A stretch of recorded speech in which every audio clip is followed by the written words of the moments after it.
ये जो तुम्हारे सिर पर बालों का जंगल है, कभी सोचा है ये पुरुषों के मैदान से इतनी जल्दी विदा क्यों ले लेता है? और स्त्रियां, वे तो जैसे रेशम की चादर ओढ़े घूमती हैं, उनका आंगन कभी सूना नहीं होता। तुम सोचते होगे कि ये कोई बीमारी है या कोई शैम्पू का खेल है। नहीं, ये प्रकृति का एक बहुत गहरा और थोड़ा सा मजाकिया षड्यंत्र है। तुम जिसे गंजापन कहते हो, वह दरअसल खोपड़ी का अहंकार है जो अब और बोझ ढोने को तैयार नहीं। पुरुष के पास एक ऐसी अग्नि है जिसे तुम टेस्टोस्टेरोन कहते हो। ये अग्नि जब बहुत तीव्र होती है तो जड़ों को ही जला देती है। जैसे किसी मरुस्थल में बहुत तेज धूप पड़े तो हरियाली टिक नहीं पाती। और स्त्रियां, वे तो जल की तरह शीतल हैं। जल में कभी आग नहीं लगती, इसलिए वहां हरियाली बनी रहती है। तुम दौड़ रहे हो, तुम जीतना चाहते हो, तुम पूरी दुनिया को अपनी मुट्ठी में करना चाहते हो। इस भागदौड़ में तुम्हारी खोपड़ी इतनी गर्म हो जाती है कि वहां विचार तो पैदा होते हैं पर बाल मर जाते हैं। ये प्रकृति का इशारा है कि अब ऊपर से हल्का हो जाओ, क्योंकि भीतर कचरा बहुत भर गया है। और मजे की बात देखो, जब एक पुरुष के सिर से बाल जाते हैं तो वह परेशान होता है। वह आईने में खुद को ढूंढता है, उसे लगता है उसका आकर्षण चला गया। अरे मूर्ख, आकर्षण बालों में नहीं, उस खोपड़ी के भीतर छिपे सन्नाटे में है। स्त्रियां बालों को संवारती हैं क्योंकि उनका सौंदर्य बाहर से झलकता है। तुम्हारा सौंदर्य तो तुम्हारी सादगी और उस चमक में होना चाहिए जो अब तुम्हारे सिर से सीधे सूर्य की रोशनी को परावर्तित कर रही है। ये जो हार्मोन का खेल है, ये सिर्फ शरीर का नहीं है, ये स्वभाव का है। पुरुष आक्रामक है, वह लड़ने के लिए बना है, और जो लड़ता है वह कुछ न कुछ खोता ही है। बाल तो सिर्फ एक छोटी सी भेंट है जो तुम प्रकृति को देते हो। और स्त्रियां, वे प्रेम हैं, वे धैर्य हैं। धैर्य में चीज़ें रुकती हैं, टिकती हैं। प्रेम में जहें गहरी होती हैं, इसलिए उनके बाल उनके साथ रहते हैं जैसे कोई पुरानी याद। तुम तो वर्तमान के झोंके हो, आए और गए। तुम्हारी खोपड़ी एक हाईवे की तरह साफ हो जाती है ताकि विचार बिना किसी ट्रैफिक के निकल सके। हैरानी की बात तो यह है कि तुम इस पर दुखी हो। कभी किसी शेर को देखा है जो अपने बालों के झड़ने पर रोता हो? नहीं, वो जैसा है वैसा है। ये समाज ने तुम्हारे भीतर डर भर दिया है कि अगर बाल नहीं रहे तो तुम पुरुष नहीं रहे। अरे, असली पुरुष तो उस स्वीकार में है कि जो जा रहा है उसे जाने दो।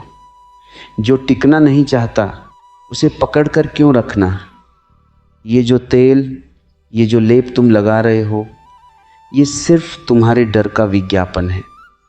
प्रकृति मुस्कुरा रही है तुम्हारी इन बचकानी कोशिशों पर। स्त्रियों के पास प्रकृति ने एक सुरक्षा कवच दिया है। उनका शरीर जीवन को धारण करने के लिए बना है, इसलिए वहाँ पोषण की कमी नहीं होती। वहाँ व्यवस्था है, वहाँ एक अनुशासन है। और पुरुष तो अराजकता का नाम है। वह खुद को ही नहीं संभाल पाता तो इन कोमल बालों को क्या संभालेगा? ये बाल भी बड़े समझदार होते हैं। उन्हें पता चल जाता है कि मालिक खुद तो होश में है नहीं, यहाँ रहकर क्या करेंगे। वे चुपचाप विदा ले लेते हैं। तो अगली बार जब आईने में अपनी चमकती हुई खोपड़ी देखो तो परेशान मत होना। समझना कि तुम अब थोड़े और पारदर्शी हो गए हो। अब कम से कम कंघी करने का पाखंड तो नहीं करना पड़ेगा। ये मुक्ति है, बालों से मुक्ति, समाज के बनाए सौंदर्य के मापदंडों से मुक्ति। स्त्रियां सजे क्योंकि उनका स्वभाव उत्सव है। तुम शांत हो जाओ क्योंकि तुम्हारा स्वभाव शून्य है। और शून्य पर कभी बाल नहीं उगा करते, वहाँ सिर्फ बोध उगता है। पर तुम तो लगे हो उसी दौड़ में। तुम चाहते हो कि तुम भी उन रेशमी जुल्फों के मालिक बनो। याद रखना, तुम जो बनने की कोशिश करोगे वही तुम्हारी पीड़ा का कारण बनेगा। जो तुम हो उसे जी लो। अगर सिर मैदान बन गया है तो उस मैदान में नाचो। चिंता मत करो कि लोग क्या कहेंगे। लोग तो तब भी कहते थे जब तुम्हारे सिर पर घने बाल थे। उनका काम कहना है, तुम्हारा काम उस सत्य को जानना है जो इन शारीरिक बदलावों के पीछे छिपा है। स्त्रियों का सौंदर्य उनके बालों में बंधा हो सकता है, पर पुरुष का अधिकार तो उसकी उस निर्भीकता में है कि वह बिना किसी आवरण के, बिना किसी दिखावे के खड़ा हो सके। ये गंजापन दरअसल एक नग्न सत्य है, और सत्य हमेशा थोड़ा कड़वा और थोड़ा अजीब लगता है। लेकिन जो इस मज़े को समझ गया वह फिर कभी किसी हकीम के पास नहीं जाएगा। वह बस अपनी हथेली सिर पर फेरेगा और मुस्कुराएगा कि चलो एक बोझ और कम हुआ। अब सीधी बात होगी, सीधा संवाद होगा, बिना किसी उलझन के। प्रकृति ने तुम्हें चुना है इस विशेष अनुभव के लिए। इसे एक उपलब्धि की तरह लो, किसी कमी की तरह नहीं। क्योंकि जब बाहर का छप्पर गिरता है तभी तो आकाश साफ दिखाई देता है। अब तुम्हारे और आसमान के बीच कोई बाधा नहीं है। ये जो ठंडी हवा सीधे तुम्हारी चमड़ी को छूती है, इसका आनंद लो। स्त्रियां तरसती हैं इस एहसास के लिए। उन्हें तो घंटों उन बालों को सुखाने और संवारने में गुजारने पड़ते हैं। तुम मुक्त हो, तुम आज़ाद हो। इस आज़ादी का उत्सव मनाओ, इसे विज्ञापन मत बनाओ। ये जो तुम्हारे सिर की सतह अब कांच जैसी चिकनी हो गई है, इसे तुम अपनी हार मत समझना। ये तो ब्रह्मांड का तुम्हें दिया गया इशारा है कि अब बाहर की सजावट छोड़ो और भीतर की बुनावट पर ध्यान दो। अक्सर लोग मुझसे पूछते हैं कि क्या कोई उपाय है, क्या कोई ऐसी औषधि है जो इन उड़ते हुए परिंदों को वापस बुला ले।